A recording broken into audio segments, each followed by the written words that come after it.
বিসমিল্লাহির রহমানির রহিম। প্রিয় দর্শকবৃন্দ, আপনারা আমার সালাম এবং শুভেচ্ছা জানবেন।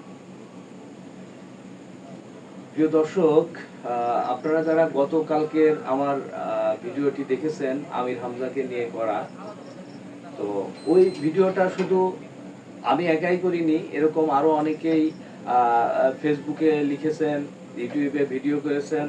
তো আমাদের সবার দাবির প্রেক্ষিতে জাহাঙ্গীরনগর বিশ্ববিদ্যালয় প্রশাসন আজকে আমির হামজার এই বক্তব্যের বিরুদ্ধে নিন্দা এবং প্রতিবাদ জানিয়েছে এবং আমির হামজা যে মিথ্যা বক্তব্য দিয়েছেন সে ব্যাপারে ইউনিভার্সিটি প্রশাসন তাদের ওই প্রতিবাদ লিপিতে স্পষ্ট করে সেটা উল্লেখ করেছে।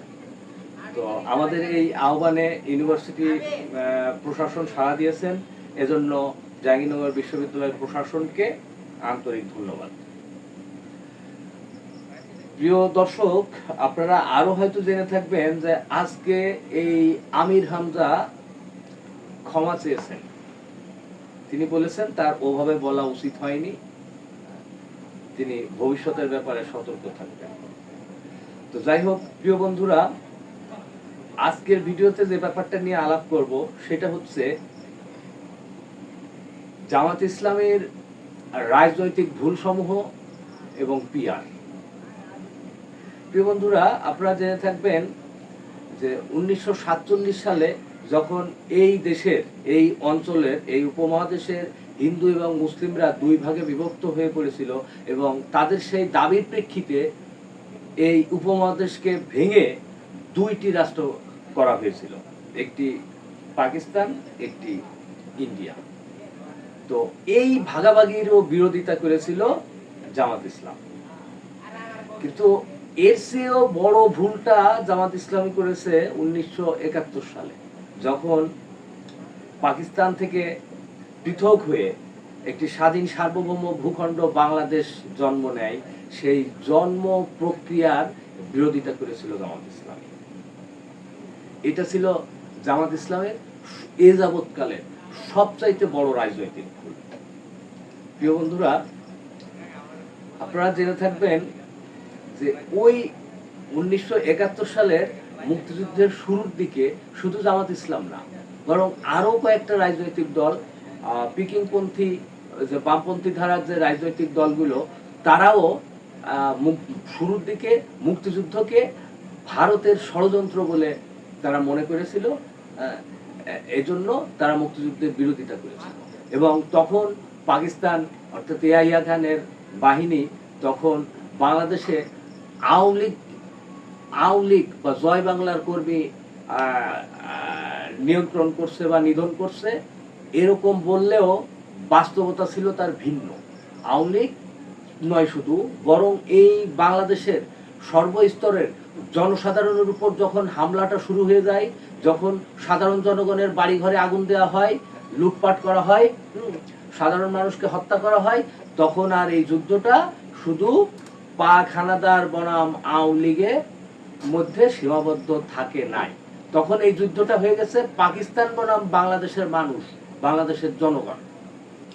এই যখন জনগণের উপর হামলা শুরু হয়ে গেল, তখন পিকিংপন্থী যে বামপন্থী রাজনৈতিক দলগুলো, তারা ঠিকই মুক্তিযুদ্ধে অংশগ্রহণ করে, কিন্তু জামাত তখনও এই মুক্তিযুদ্ধে অংশগ্রহণ করে নাই।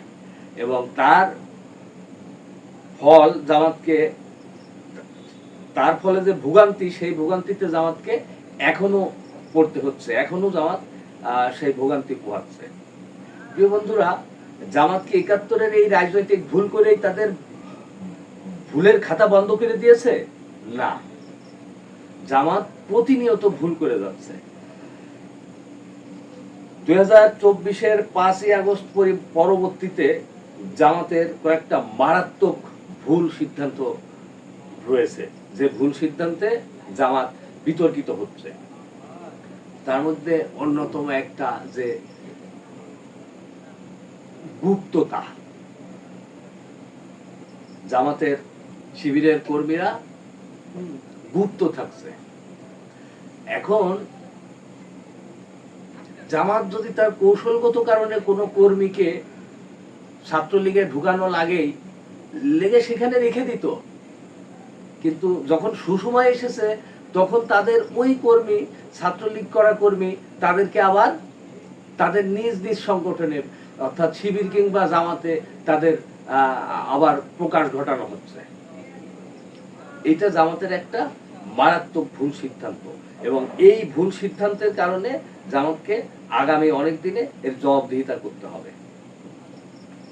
জামাতের আরেকটি বড় ভুল, এই 5ই আগস্ট পরবর্তীতে তারা মনে করছে যে দুইজন বিতর্কিত মাওলানা, যাদের বিতর্কিত মন্তব্য সারা দেশের সব মানুষ খুব ভালো করেই জানে, একজন আমির হামজা আর একজন তারেক মনোয়ার, এই দুই বাটপার, দুই আহাম্মককে জামাত মানে সাইদি সাহেবের স্থলাভিষিক্ত মনে করছেন। এইটা একটা মারাত্মক ভুল সিদ্ধান্ত নিচ্ছে জামাত। আসলে এখানে আরো একটি কথা বলার আছে, সেটা হচ্ছে যে জামাতের আগের যেসব নেতারা ছিলেন তারা তাদের ব্যক্তি জীবনের নানান সমস্যা থাকতে পারে, সেটা নিয়ে আমি কথা বলতে চাচ্ছি না। আমি বলতে চাচ্ছি যে উনাদের যেমন গোলাম আজম সাহেব, নিজামী সাহেব, আলী হাসান মুজাহিদ, কামরুজ্জামান, কাদের মোল্লা, এনারা অনেকদিন ধরে রাজনীতি করছেন, তো এনাদের বুঝাবুঝির ধরন ভালো ছিল, এনারা জনগণকে বুঝতে পারতেন।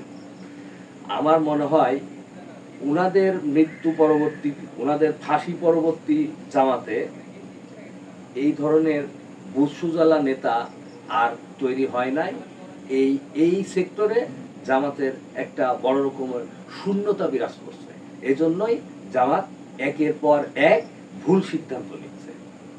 প্রিয় দর্শকবৃন্দ, আপনারা জেনে থাকবেন বর্তমান সময়ে জামাত রাজপথে আন্দোলনও অনেকটা শুরু করে দিয়েছে।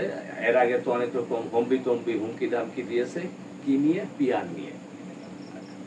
আমার মনে হয় জামাতের অন্যতম একটা রাজনৈতিক ভুল হবে এই পিয়ার পদ্ধতির নির্বাচন দাবি করে। আচ্ছা, ধরে নিলাম সারা বাংলাদেশে জামাতের যে ভোট আছে সে ভোট দিয়ে 20টা নয় 50টা আসন তারা পাবে। এখন এই 50টা আসনে ভোট কিভাবে দেবে? জনগণ যে ভোট দিল, দেওয়ার পর 50টা আসন জামাত পাইলো, এই 50টা আসন বাংলাদেশের কোন এলাকায় কোথায় তারা পাবে এবং তাদের প্রার্থী কে হবে? এ দিয়ে আরো একটা নির্বাচনের ক্ষেত্রে, ভোটের ক্ষেত্রে আরো একটা বিশৃঙ্খলা তৈরি হবে।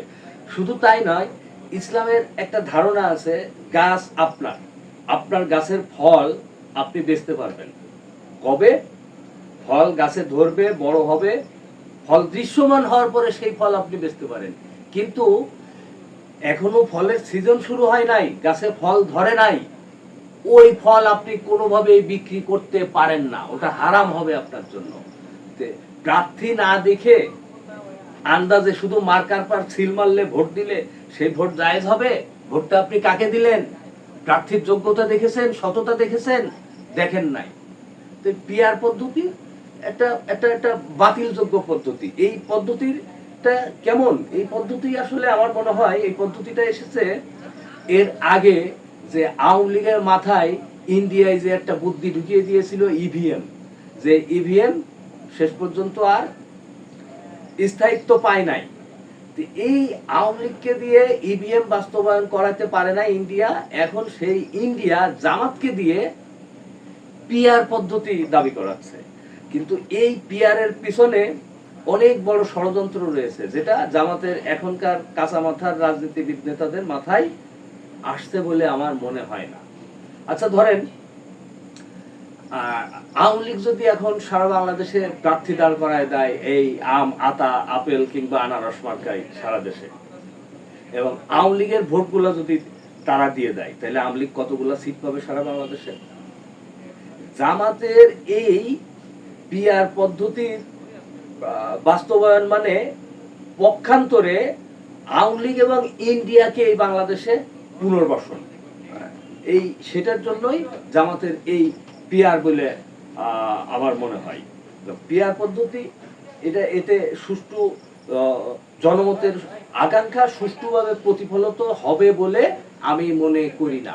তা আমার মনে হয় জামাত অনেক দিনের একটা পুরনো রাজনৈতিক সংগঠন, তারা যদি এই বাংলাদেশে আগামীতে দেশের নিয়ম মেনে, স্বাধীনতা সার্বভৌমত্ব মেনে যদি এই দেশে রাজনীতি করতে চায়, তাহলে তাদেরকে অবশ্যই জনগণকে সম্পৃক্ত করতে হবে। জনধিকৃত কোনো মতবাদ, জনধিকৃত কোনো পদ্ধতিকে এই রাজনীতিতে এবং নির্বাচনে জোর করে টেনে আনা যাবে না। তো আমরা আশা করব জামাত তাদের এই সমস্ত ভুল সিদ্ধান্ত থেকে সরে এসে দেশের মানুষের পাশে দাঁড়াবে। সবাই ভালো থাকবেন, দোয়া করবেন। খোদা হাফেজ। বাংলাদেশ জিন্দাবাদ। আসসালামু আলাইকুম ওয়া রাহমাতুল্লাহ।